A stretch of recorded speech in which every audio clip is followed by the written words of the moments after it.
Continuación, el maestro Rafael Paz Narváez, con análisis de coyuntura nacional. Muy buenas tardes, compañeros y compañeras. Hemos titulado la reflexión de este día, Crisis institucional en El Salvador. Realmente hablando, es un punto de inflexión en la lucha de clases, entendiendo que aquí hay un empresariado, una clase empresarial, la que en el siglo XIX y buena parte del XX se tenía a bien o mal llamarle clase burguesa, la clase, el empresariado, que les decimos ahora, ¿verdad? Para que no te acusen al final de jurásico, ¿no? Pero que sigue existiendo, siguen coordinando, tienen organizaciones corporativas y en general una enorme cantidad de intereses compartidos que les permiten de una y múltiples maneras coordinar sus intereses políticos. Nosotros tenemos en el país un punto de inflexión histórica en la lucha entre esta clase empresaria en el país, el empresariado, que hay que reconocer que un empresariado subordinado al empresariado más poderoso a escala global. En este momento en el planeta existe un grupo de personas empresarias que se calcula anda alrededor de 1,000 personas que tienen una enorme incidencia en los movimientos económicos globales. Algunas de esas personas afirman que la Tercera Guerra Mundial ya comenzó y es una tercera guerra mundial entre distintos sectores de esta élite empresarial global. Hay algunos analistas que le llaman a unos sectores de esta élite globalistas y a otros sectores de esta élite global empresarial soberanistas.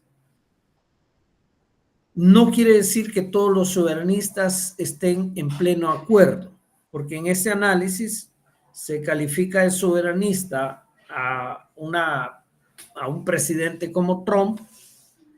Igualmente, ¿verdad? En algunas circunstancias caracterizan como soberanista a un presidente como Vladimir Putin. Entonces, no significa exactamente que todos los soberanistas tienen un programa compartido en este análisis. No quiero decir que el análisis sea plenamente acertado, pero que es un análisis que es necesario conocer.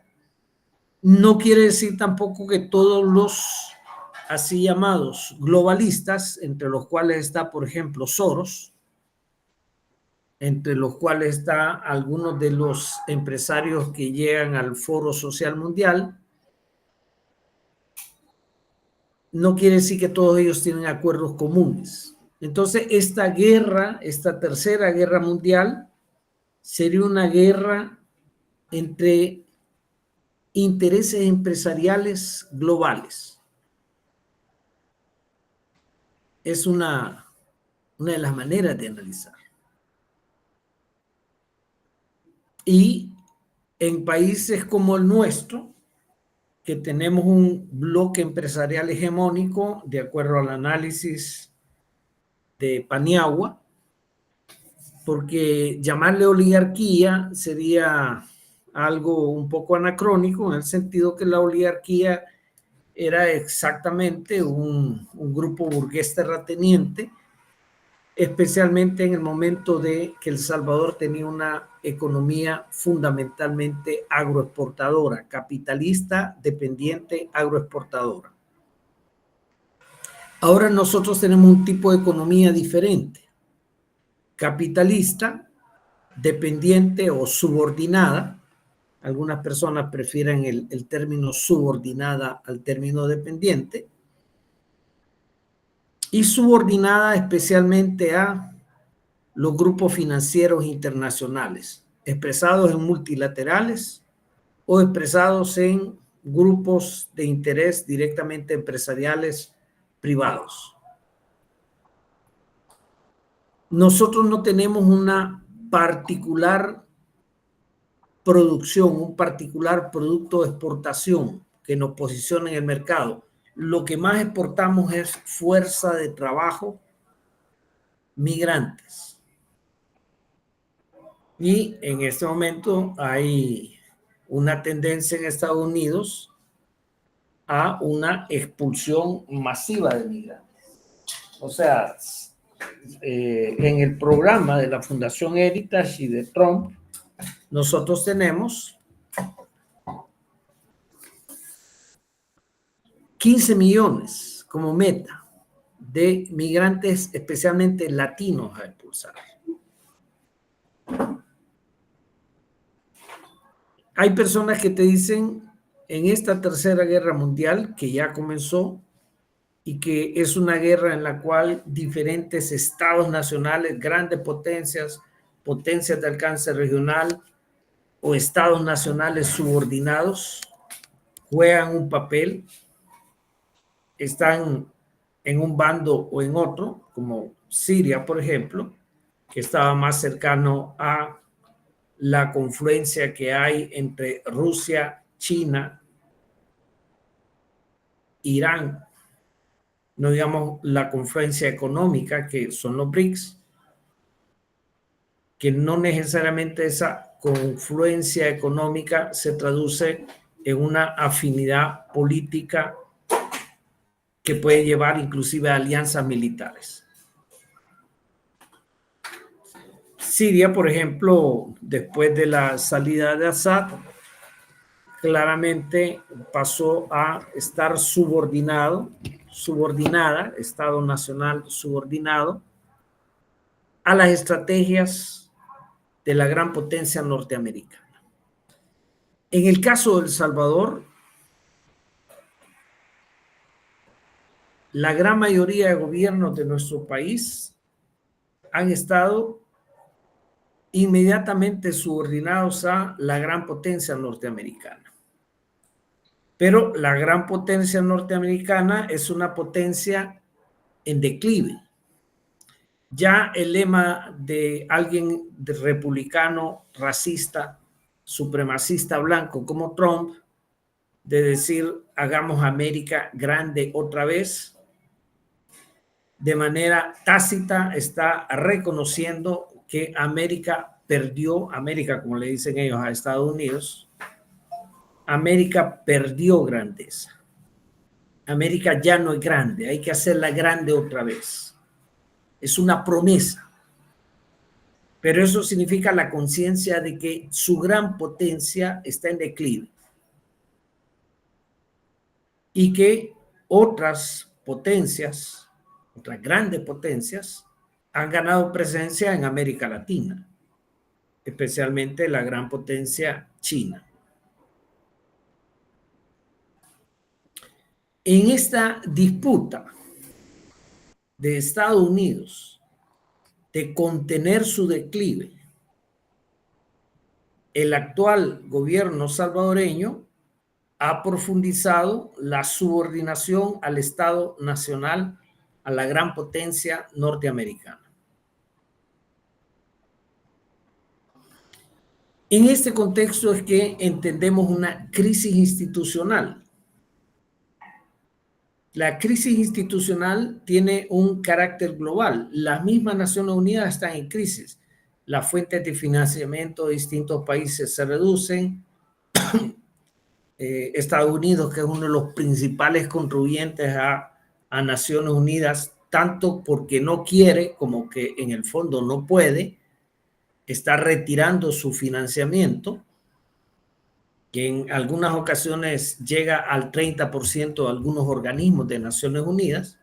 O sea, Naciones Unidas seguirá funcionando, los distintos organismos de Naciones Unidas seguirán funcionando, a pesar de la disminución de los aportes que pueda dar Estados Unidos, que antes invertía mucho porque era un aparato de control, pero ya no puede invertir igual y por lo tanto ya no le es tan eficaz como aparato de control global. Pero sí tiene una relación directa con países como El Salvador.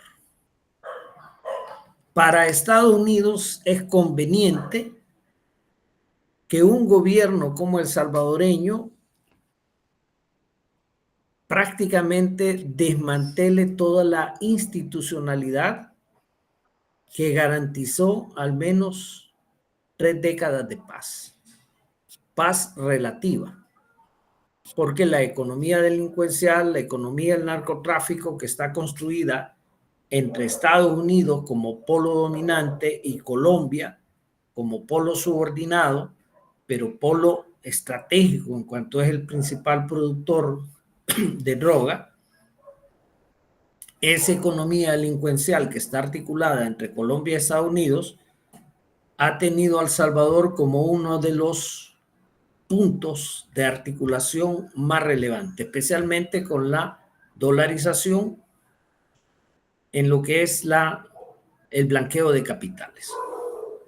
También han sido relevantes acá y por eso se toleraba a las maras y se les usaba políticamente el narcotráfico y el narcomenudeo. En este momento de redefiniciones globales, en este momento que la gran potencia norteamericana está procurando contener su declive, algunos países han pasado a incondicionalmente contribuir a este propósito de contener el declive de la gran potencia norteamericana, y El Salvador es uno de los países que se apuntan en ese rubro. Por lo tanto, las reformas constitucionales, o más bien las reformas inconstitucionales que hemos visto el día de ayer, están orientados de una parte a la estrategia global de Estados Unidos de contener su declive, procurando mantener un dominio, una subordinación de mayor alcance en estados como el salvadoreño. Para Estados Unidos esto es un proyecto no de mediano plazo, sino es un proyecto de largo plazo. Eso es lo primero que hay que tener claro. Esas reformas no están pensadas para un efecto a corto plazo. Están pensadas para un efecto a largo plazo.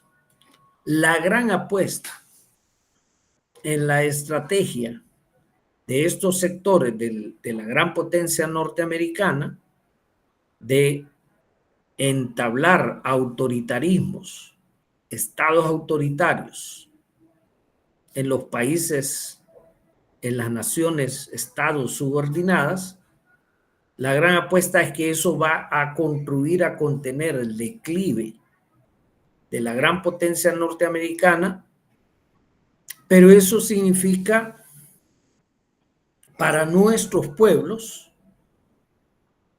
un enorme problema.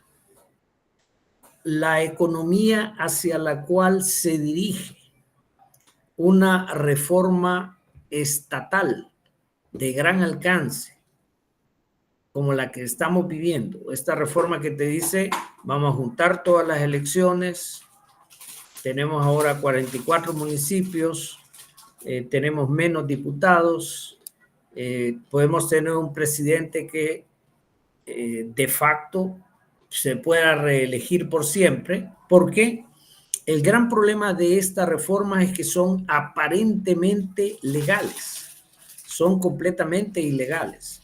Son reformas que aparecen, tal como lo hemos mencionado en el comunicado de los movimientos universitarios.